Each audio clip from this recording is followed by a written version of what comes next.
Merci de votre constante fidélité au programme de la Radio nationale du Mali. Il est 13h.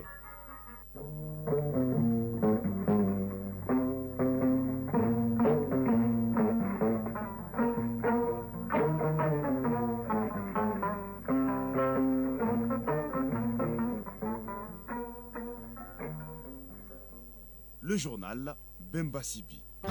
Bonjour et bienvenue dans ce journal. Tout de suite, les titres. Le renforcement des actions des pays membres de l'Organisation pour la mise en valeur du fleuve Sénégal pour dynamiser cette organisation commune. Le sujet était au cœur de l'audience accordée au haut-commissaire de l'OMVS par le président de la transition, le général d'armée Assimi Goïta. Les précisions dans un instant. Nous parlerons également dans ce journal du plan de réponse humanitaire 2025. Il prévoit de répondre aux besoins de 4 700 000 personnes au Mali pour un montant de plus de 488 000 milliards de francs CFA. Le prix du foncier va baisser de plus de 50%. C'est la décision prise par les autorités le 8 janvier dernier en Conseil des ministres. Le mètre carré de terre qui faisait 5 000 francs CFA passe ainsi à 2 000 francs CFA. Les précisions sur cette mesure dans ce journal avec Souleymane Kenza Sidibé. L'actualité internationale nous conduira aujourd'hui au Ghana où le président John Dramani Mahama vient de nommer un envoyé spécial pour les pays de la Confédération du Sahel. Nous parlerons également de la collision routière qui a fait 19 morts en Côte d'Ivoire et du drame écologique au Kenya où 120 000 hectares de forêt sont partis en fumée.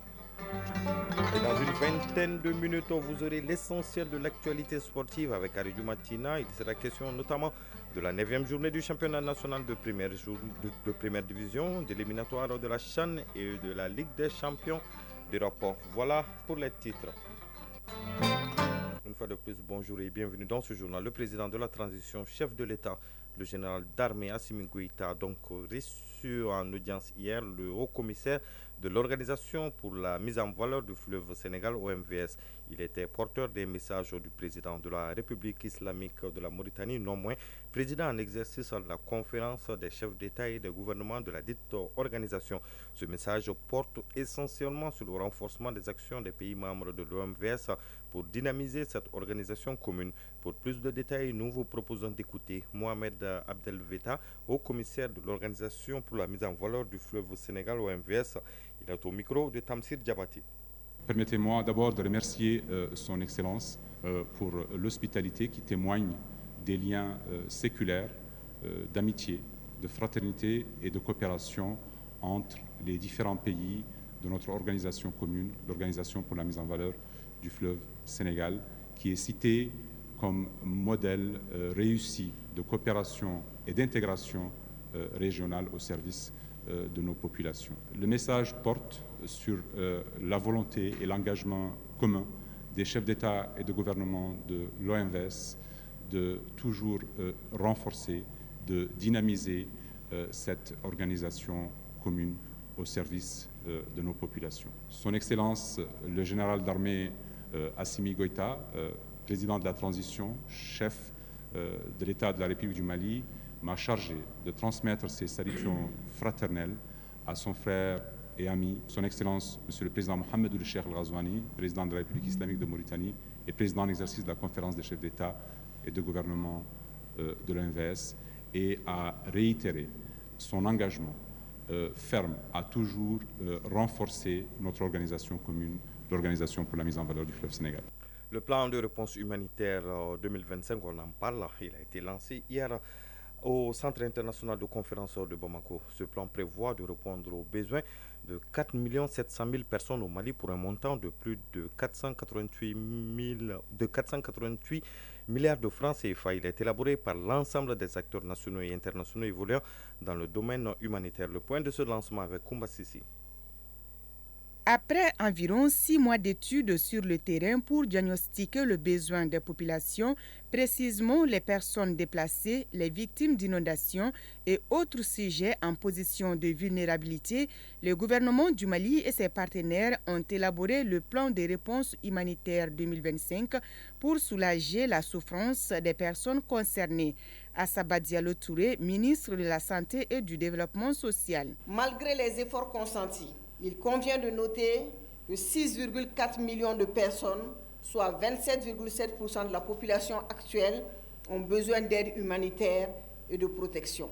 Le plan de réponse humanitaire 2025 cible 4,7 millions d'entre elles parmi les plus vulnérables, ayant besoin d'assistance dans les secteurs prioritaires tels que la santé, l'éducation, la sécurité alimentaire, la nutrition, les abris et les articles ménagers essentiels, ainsi que l'eau et l'hygiène et l'assainissement. La prise en charge de ces besoins demande un financement de 771,2 millions de dollars, soit plus de 488 milliards de francs CFA. Ami Martin, chef du bureau de coordination des affaires humanitaires. Je réaffirme l'engagement d'OCHA à soutenir le Mali et la communauté humanitaire dans la mise en œuvre de ce plan de réponse, mais surtout dans les efforts de plaidoyer et de mobilisation des ressources indispensables à sa réalisation.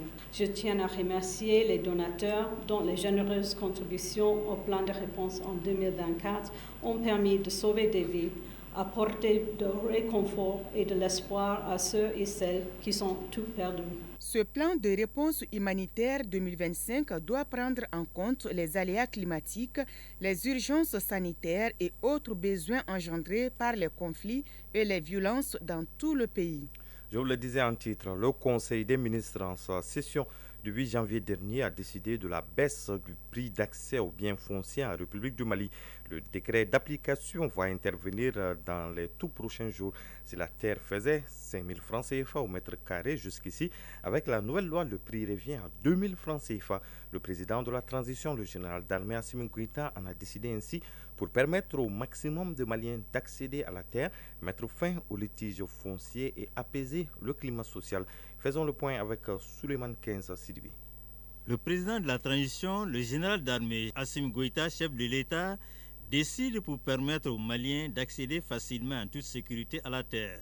L'esprit de cette loi, c'est de mettre fin au conflit foncier, à la multiplication des acteurs sur une seule et même matière qu'est la terre et apaiser le climat social. Retenir la note d'accès ou du moins le prix de cession des parcelles d'habitation commerciales, scolaires, industrielles et autres baissent de façon significative. Les prix baissent aussi bien en milieu urbain qu'en milieu rural. À Bamako, avant, le prix était de 5 000 francs CFA le mètre carré. Avec la nouvelle loi, le mètre carré revient à 2 000 francs CFA. Imiran Abdoulaye Touré, ministre de l'Urbanisme, de l'Habitat, des Domaines, de l'aménagement du territoire et de la population. Nous avons engagé effectivement ce processus-là et c'est ce qui a abouti le 8 janvier passé à l'adoption du nouveau texte qui fixe les prix. Si je prends le cercle de Kati, le prix de la parcelle d'habitation c'était 3 000 francs, c'est ramené à 600 francs. Ainsi de suite dans toutes les localités du Mali. Donc cette mesure, c'est pour effectivement faciliter l'accès à la propriété aux citoyens. Quand vous avez un titre provisoire, c'est-à-dire que vous avez un permis d'occuper, une lettre d'attribution, une concession urbaine, une concession rurale, usage d'habitation, quand vous voulez transformer ça en titre foncier, il y aura encore une diminution de 25%. La réforme domaniale et foncière engagée par le gouvernement et promulguée par le président de la transition le 7 octobre 2021 vise à refonder les rapports sociaux en vue d'asseoir la paix, la stabilité sociale et mettre la terre au service du développement, appuyer la bonne gouvernance de l'État et lutter contre l'accaparement des terres. Imiran Abdoulaye Touré, ministre de l'Habitat. Et il est dit dans cette loi que désormais le seul acte de propriété de terre au Mali est le titre foncier. Et que tous les détenteurs de titres provisoires, c'est-à-dire que les titres délivrés avant l'adoption de cette loi, les détenteurs doivent les transformer en titres fonciers. Et comme vous savez, au Mali, la terre appartient à l'État. Si vous avez un titre provisoire pour avoir le titre foncier, il y a des frais à payer. Donc il y a deux mesures phares que le président a instruit de prendre pour faciliter l'accès de la terre aux populations. La première mesure, c'est de diminuer le coût du foncier. La deuxième mesure, c'est l'immatriculation systématique des parcelles. C'est-à-dire qu'il faut éviter aux citoyens toute la procédure compliquée de création d'un titre foncier. C'est l'État lui-même qui engage cette procédure. Créer les titres fonciers, nous sommes en train de le faire aujourd'hui au niveau de Bamako, par zone.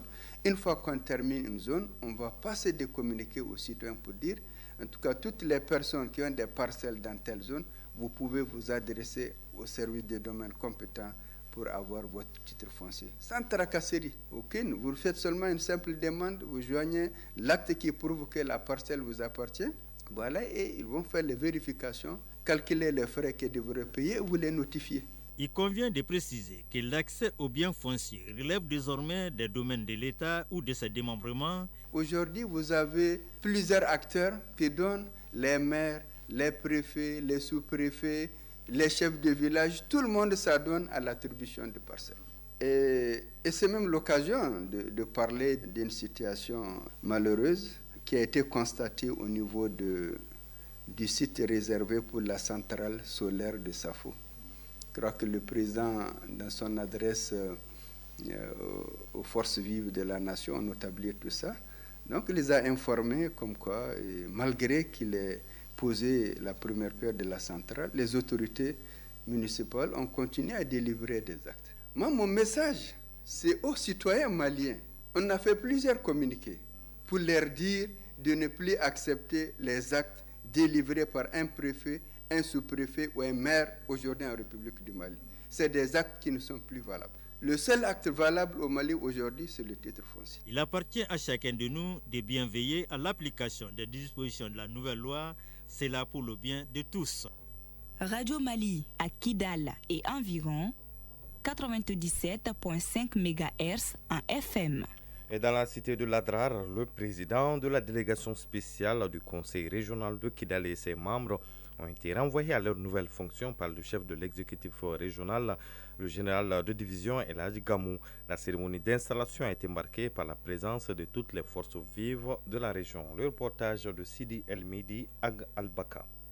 La salle de conférence du gouvernorat sous l'égide du chef de l'exécutif régional a accueilli la cérémonie d'installation du président de la délégation spéciale du conseil régional et de ses membres. Après l'ouverture de la séance par le gouverneur de la région, son directeur de cabinet au nom des autorités régionales a rappelé certaines missions du conseil régional. Bouakari Diallo. La charge des questions qui sont essentiellement liées au développement du niveau régional, notamment le schéma d'aménagement du territoire régional en cohérence avec le schéma national, les plans et programmes de développement économique, social et culturel, la création et la gestion des équipements collectifs, l'organisation des activités de promotion et de protection sociale, la gestion du domaine d'intérêt régional, l'organisation des interventions dans le domaine économique, l'institution de redevances, l'acceptation et le refus des dons, subventions et legs, les budgets et le compte administratif. Mohamed Ag Itous, président de la délégation spéciale du conseil régional de Kidal. Nous sommes conscients de la mission qui nous attend. Affirmons notre engagement à répondre à la confiance placée en nous pour relever les grands défis liés aux priorités régionales dans les jours et mois à venir. Cette nouvelle équipe suscite beaucoup d'espoir en 8e région. Kidal, Sidi El Mehdi Galbaka, Moussa Togo pour l'ORTM. Mali Actualité, il est 13h passé de 13 minutes. À présent, l'actualité hors de nos frontières. Tout d'abord, au Ghana, Larry Lartey a été nommé hier par le président envoyé spécial pour la Confédération du Sahel. La nomination de ce ex-officier militaire à la retraite et ancien coordinateur de la sécurité nationale du Ghana intervient sur fond de volonté du président John Dramani Mahama, récemment investi à renouer les relations avec les pays membres de l'Alliance. En Côte d'Ivoire, une collision entre un autocar et un camion de marchandises a fait hier 19 morts et une trentaine de blessés dans l'ouest du pays. Le centre de protection civile de Douekoué a secouru et transporté les blessés à l'hôpital de la ville. Le ministère des Transports a annoncé le déploiement d'une équipe d'investigation pour rechercher les causes techniques et administratives de cet accident. Au Kenya, plus de 120 000 hectares ont été détruits par un incendie. L'incendie est survenu le vendredi dernier dans le centre du pays, a annoncé le ministère de l'Intérieur. La police, les gardes forestiers, la Croix-Rouge et les communautés locales travaillent nuit et jour depuis vendredi dernier pour parvenir à bout des flammes, mais les vents puissants rendent la tâche très difficile. En République démocratique du Congo, les rebelles du M23 se sont emparés de la ville de Minova au sud du pays. La prise de cette ville a été confirmée par le gouverneur de la province, Jean-Jacques Pourissi. Cette ville est à moins de 40 km de la capitale. Sa prise intervient 2 semaines après celle de Massissi par le M23. On termine avec les États-Unis où le président Donald Trump a donné hier un ultimatum de 100 jours au général à la retraite Keith Kellogg pour mettre fin à la guerre russo-ukrainienne. Ce dernier a annoncé en début janvier qu'il possède un plan pour y parvenir. Quant au président Donald Trump, il va contrôler les négociations entre les deux pays. À présent, la page sport de cette édition.